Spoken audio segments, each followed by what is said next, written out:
Well, everyone, back on the Thunderbird. Well, it's a bit crowded in the shop right now, but I want to get this video. I want to continue working on that, like I said before. So what's going on is I've got this rig right here, head gaskets.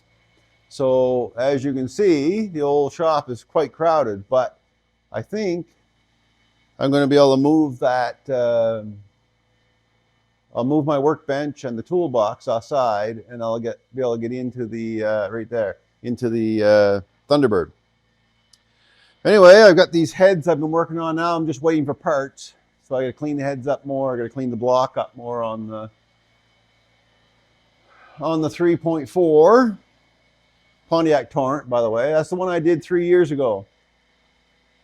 A little bit of advice: don't use cheap head gaskets if you're going to do a head job. Get the good ones. This time it's getting the Felpro severe duty head gaskets. The cheap ones, the fire rings split right wide open on 3 cylinders. Pretty much garbage. Anyway, I'll just clear this area a bit here, and we'll try to get into that structure on that Thunderbird. All right, let's get at her.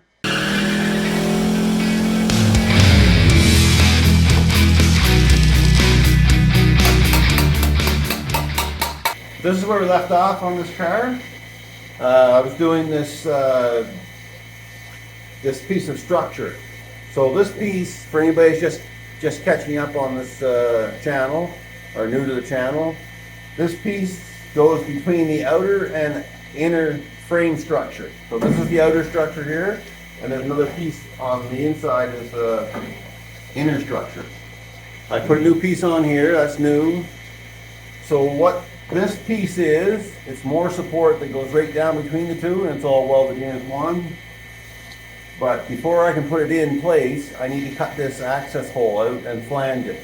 So you can see right here how it's flanged. It goes all the way around. So I want to put that same flange on. It's not a big job, but I'd like to have it flanged to look like the original, even though you'll never see it unless you take the windows out. Because what goes on in here is there's the sail window for this car comes down in here, and there's a bracket that goes right here where it hooks to, in this right here, right in this area. And you need to have access to take that bolt out to take the sail window out. Anyway, that's what's going on. There's quite a lot of work that has to happen in this area. Not only is this goes down between the inner and outer frame structure, it ties into the wheelhouse, the rear wheelhouse as well. So it goes up between, you can see it. So there's a pinch weld that goes right up in here on this side, and this goes up inside the pinch weld. So it's an important piece. I could just weld it in the way it is and call it a day, and that'd be fine. But I wouldn't be able to get out the window.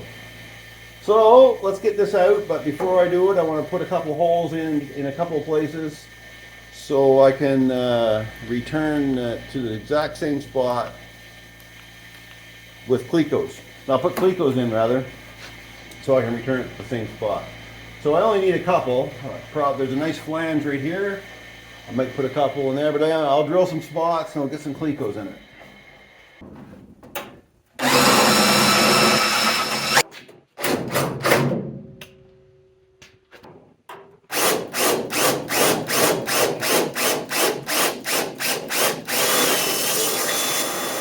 All right, clecos are in, 3 different spots. Now I can pull this out. First though, I'm gonna go around. There's nothing to mark on that side. I'm just gonna have to get rid of this clamp that I have here. And I'm gonna try to put a true line down, or roughly a true line down from where the hole needs to be. I have to get my arms in here. So all I'm doing is, I already have a measurement from the other side on the bottom. Sort of like that. So I'm just going to do a box, and then I'll come down to that box. So I go out to where the flange is. This is going to be rough. to here. Straight down, right about like so. Again, rough cut. And then the flange will come in, and this is supposed to be, this will be curved around. I don't know if you can see that or not. These are rounded corners, like so. And then the flange is about 1/4 inch of metal all the way around. All right, that's it. So this here has to come out. Well, now I've got it marked off. So I gave myself a 1/2 inch extra metal to work with for that flange, and I just used a socket to get the corners in, to get the radius. So I'll clamp her down and I'll cut it out with the zip cut. I'm just going to cut this section out. Oh, I had to transfer it over to the other side, as always, because it never seems to be on the side you need to be. Anyway, it's not a big deal. Transfer it over. Now this isn't going to be 100% accurate, but it'll be good enough for this, where this is going. All right, let's get her cut out.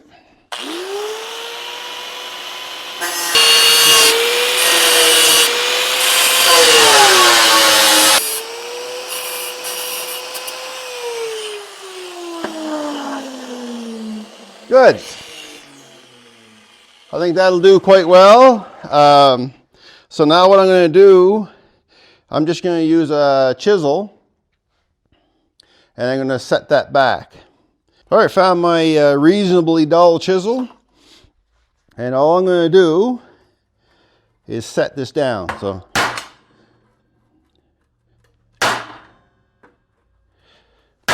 So you guys get the drift. I'll continue on with that, and I'll show you the end product. Now I'm just going to punch these corners down some. So what I have to do is bring it straight down and then flatten it out to kind of give it the look that it was. So to get in the corners, I'm just using the ball peen hammer. Hold up on it a bit. So then when I get this flange down, I'll take the vice grips and bend that flange, this piece back up again. But for now, I have to get it down.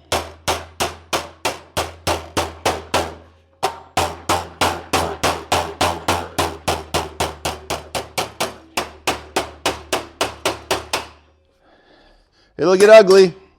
All right, let me continue on with that. That's pretty much all I'm doing. Now I'll just bring these straight down. I'll just show you.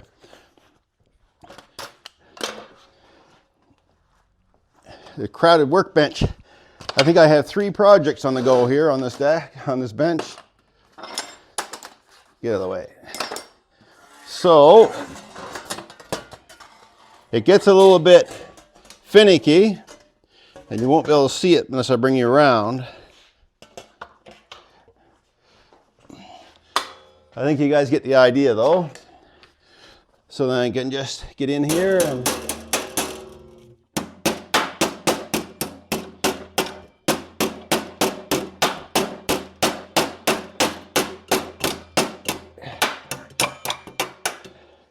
just remember, metal is like clay. It'll stretch a long ways.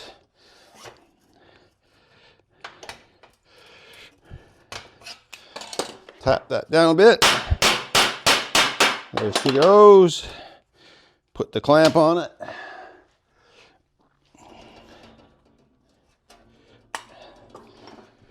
So I have a little extra material there that I don't need, but I'll leave it until I'm ready.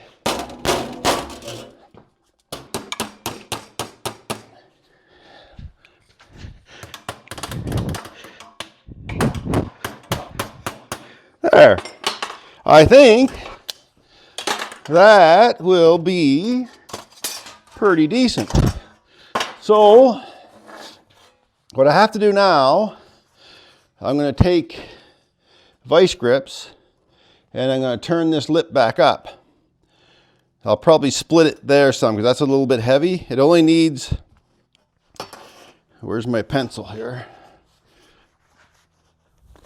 it only needs about almost where that mark is of flange on there.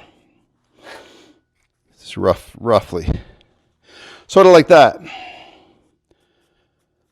So I'll probably split it, give myself a little relief, split it there, and on the other side, and I'll bend that up with the vice grips. All right, let's get the vice grips. There. So what I'm doing now is just folding this up with a pair of vice grips, following that rough line I made. And this can be tweaked. This is not a permanent, if you don't want it to be permanent. And you don't need to have them singing tight, the vice grips. You can just kind of grab it, go a little faster, and then when you're ready, you can smooth it out with a, that's where a body hammer will come in handy. It's just smoothing that lip out. And I took a little relief out of the corners.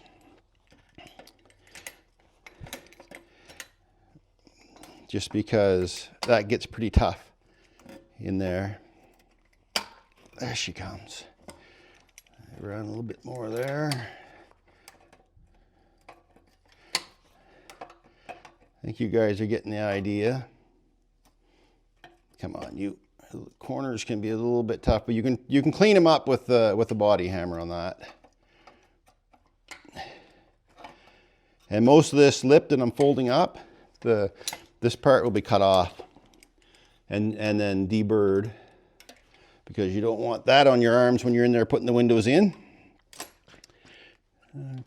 Okay, I got my body hammer dug out here, so all I'm doing is just cleaning this up a bit.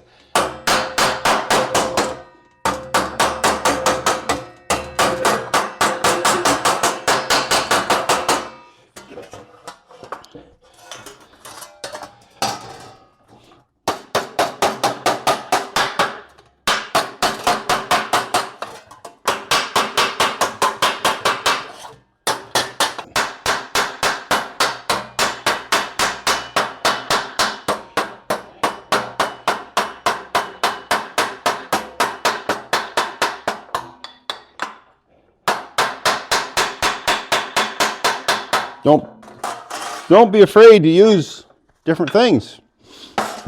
Doesn't have to be fancy, it just has to work. Well, I'm going to try it in the car now. Let's see what happens. I don't expect it's going to be 100% perfect, but I think it's going to be okay. These little deburring tools are not very expensive, but they work nice. So doing sheet metal work, you should get in the habit of deburring. I never used to. And I had little cuts and stuff like that. Luckily, no severe cuts, but deburr if you can. Now, this is a rough, it looks rough. Where's my hammer? Right here. But, again, if I took a die grinder, or not die grinder, a sander, and just went over that, it would look smooth. And I see I missed a spot for deburring right there. There. Yeah, that's that stuff will cut you. That stuff from the grinder will cut you. Anyway, let's see if we can get it in the car. And like I said, see if it's anywhere near what I was hoping for. It's a little out here, but it just needs to be, it's a little bit of a gap right up in here. So I'm going to have to do a little filling when I weld it in. But the flange looks pretty decent. It's a little heavier than the original, but not by much. This one here is heavier than it needs to be. This fades off, but there's a reason for that. So what happens here, and that's why I wasn't too worried about the fade off. What happens is right about here, and it goes down, I'm not sure how far down it goes. This will actually be broke again. I'll have to bend this inward to go around that pinch weld. Right here, this right here is broke, and then it goes to a step that goes into there, and that's about an inch or more right there. So we would break it here down and then have to break it again, and then it goes on the other side of this pinch weld. This is the pinch weld here for the wheel hub. The outer and inner wheelhouse, sorry. So it goes around on the inside of the pinch weld on the inner wheelhouse side. It sounds complicated, and it is a little bit, but it's not that bad. So there's some more work to do to this panel yet, but man, it's coming along.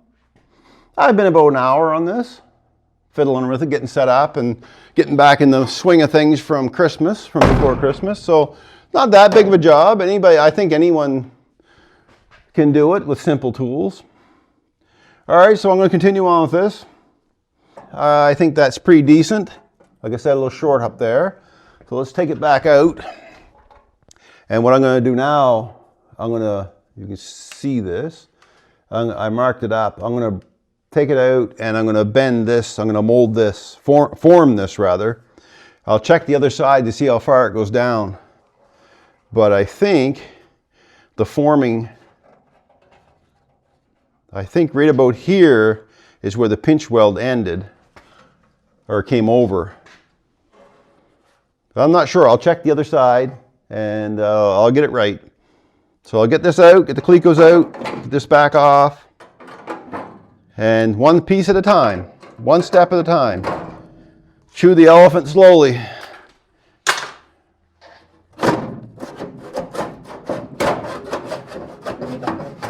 There. All right, so that piece that I was just talking about it starts to step in at the top of this flange. So I got it over here.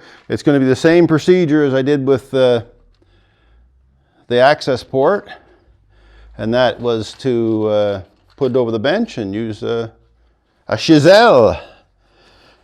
So some clamps on it. Get her clamped. A couple of different places. So this is the upward. Point an arrow up like that. So now this steps down right here, and it's going to kind of get a bit of a bulge in it, and then it'll be broke here to come back out again. So this, I'm going to give it a little bit extra because it always seems like you come up short. So right now, let's get the first start on it. So where's my heavier hammer? Right here. And you know, with this stuff here, I mean, this is a pretty decent hammer, but I'll tell you what works even better for this stuff. Right here. This little sledge, because you get a good bite on it, a good wallop. Just like so. Now, I'm not going to worry about putting I need to put a clamp or something on here. It's going to deform my whole apparatus here if I don't. I don't know if I can get a clamp on there. I might. We'll see. I'll figure it out. There's always a way. There she is. A little bit of a bite, but we'll figure it out. It'll stay there or not. Doesn't matter. I'll bend her back after. Just want to get it started for now.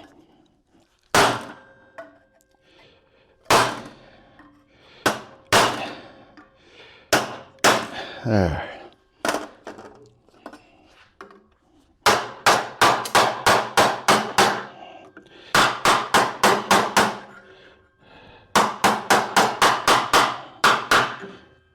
So that's how it's going to go. So I'll get it done. I'll have to flip it over because this will have to go the other way.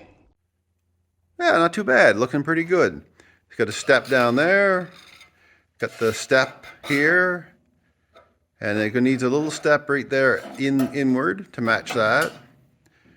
And that's around the pinch weld, on the other side of the pinch weld. That's good. That'll have to be cleaned up because there's an extra layer of metal there. The old piece that I'm replacing is still on there. And down here have to be trimmed off, and in around by the door jamb have to be trimmed off.